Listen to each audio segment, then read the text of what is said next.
Vous vous posez encore quelques questions concernant cette nouvelle application Monapass? Notre premier invité, le monsieur numérique de la principauté. Ça se passe au sein de notre rédaction et c'est maintenant. Frédéric Ginta, bonsoir. Bonsoir. On vient de voir le reportage de Sandrine Nègre, mais concrètement, comment ça fonctionne? Concrètement, Monapass est une application Mhm, qui a été créée par le gouvernement, notamment le département de l'équipement environnement et urbanisme, ainsi que mes services et la mairie et la compagnie d'autobus monégasque. mhm, Donc c'est une vraie aventure collective.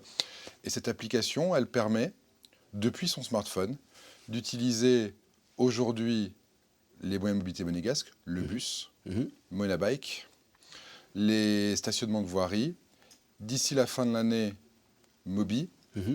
et l'année prochaine, les parkings en principauté. Donc on est vraiment sur une application où toute la mobilité est accessible dans sa poche. Et quand je dis toute la mobilité, ça veut dire deux choses. Ça veut dire évidemment la validation, le paiement, mais aussi l'information. On peut savoir quels sont les vélos disponibles, on peut savoir où est le prochain bus, on peut même savoir quel est le trajet optimal via Citymapper en combinant un bus, de la marche à pied et un vélo.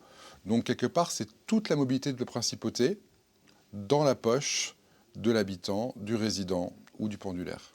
En gros, c'est rassembler des applications déjà existantes dans un seul système C'est ou c'est plus effectivement complexe? rassembler des applications existantes et développer de nouveaux usages dans un seul système. Mhm, On est conscient que le monégasque, le résident, le pendulaire n'a pas forcément vocation à être un expert du numérique. mhm, Il possède aujourd'hui beaucoup d'outils. Il possède un abonnement à la CAM, mhm. il possède un abonnement Monabike, différentes cartes, il souhaite se garer, il souhaite accéder à SteamApper pour connaître les usages, il souhaite pouvoir payer avec sa carte bleue, il souhaite pouvoir payer avec son smartphone, et quelque part, ça crée beaucoup de friction.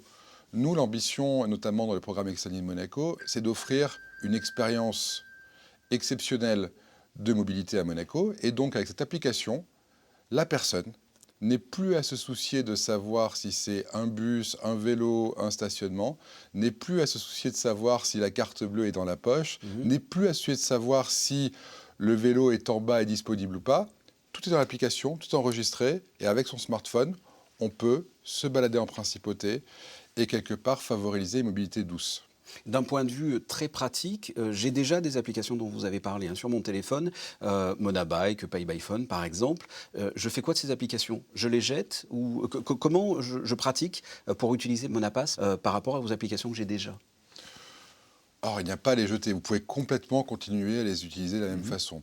Ce qu'il faut, c'est aller sur Monapass, si vous utilisez Monapass, Ouais. rentrer une fois pour toutes sa carte bleue, Mhm. rentrer une fois pour toutes son abonnement à la CAM, rentrer son abonnement à Monabike, et quelque part, après, vous pouvez utiliser Monapass pour tous vos besoins. Donc, c'est une facilitation de l'accès à l'information et de la transaction. C'est un système qui est assez unique. Très très peu de villes ont quelque part cette approche holistique de la mobilité et quasiment aucune, lorsqu'on aura lancé avec Mobi et plus tard avec les parkings, auront cette approche totalement intégrée. Donc c'est un outil qui est novateur Mhm. et qui permettra aux gens de ne plus se poser la question de mobilité douce et au contraire d'en profiter pleinement sans savoir s'ils ont une carte à baisser, sans savoir si on prend un ticket, sans savoir si leur abonnement doit être sorti ou pas, mais quelque part avec un confort maximum pour une expérience et une qualité de vie meilleure. Le but, c'est d'augmenter la qualité de vie par la mobilité en facilitant la mobilité douce. En quoi c'est important en termes de transition numérique concrètement? Monapass, il rentre dans trois objectifs. Mhm. Le premier, c'est évidemment la transition environnementale, le développement durable. Monapass contribuera à l'objectif du gouvernement princier, qui sera d'ici 2030 de baisser le trafic de véhicules légers de 20% pour revenir à peu près au volume début des années 90. C'est un vrai enjeu écologique afin de, quelque part, permettre aux gens de prendre plus le vélo, plus le bus et donc moins la voiture. On est dans la droite lignée des sujets réalisés par le gouvernement, comme notamment Klaxit sur le covoiturage, pour arriver jusqu'à Monaco. C'est le pendant. Une fois à Monaco, je profite de la mobilité douce, que je sois un résident, un monégasque ou un pendulaire. Donc il y a un objectif qui est écologique. Mhm.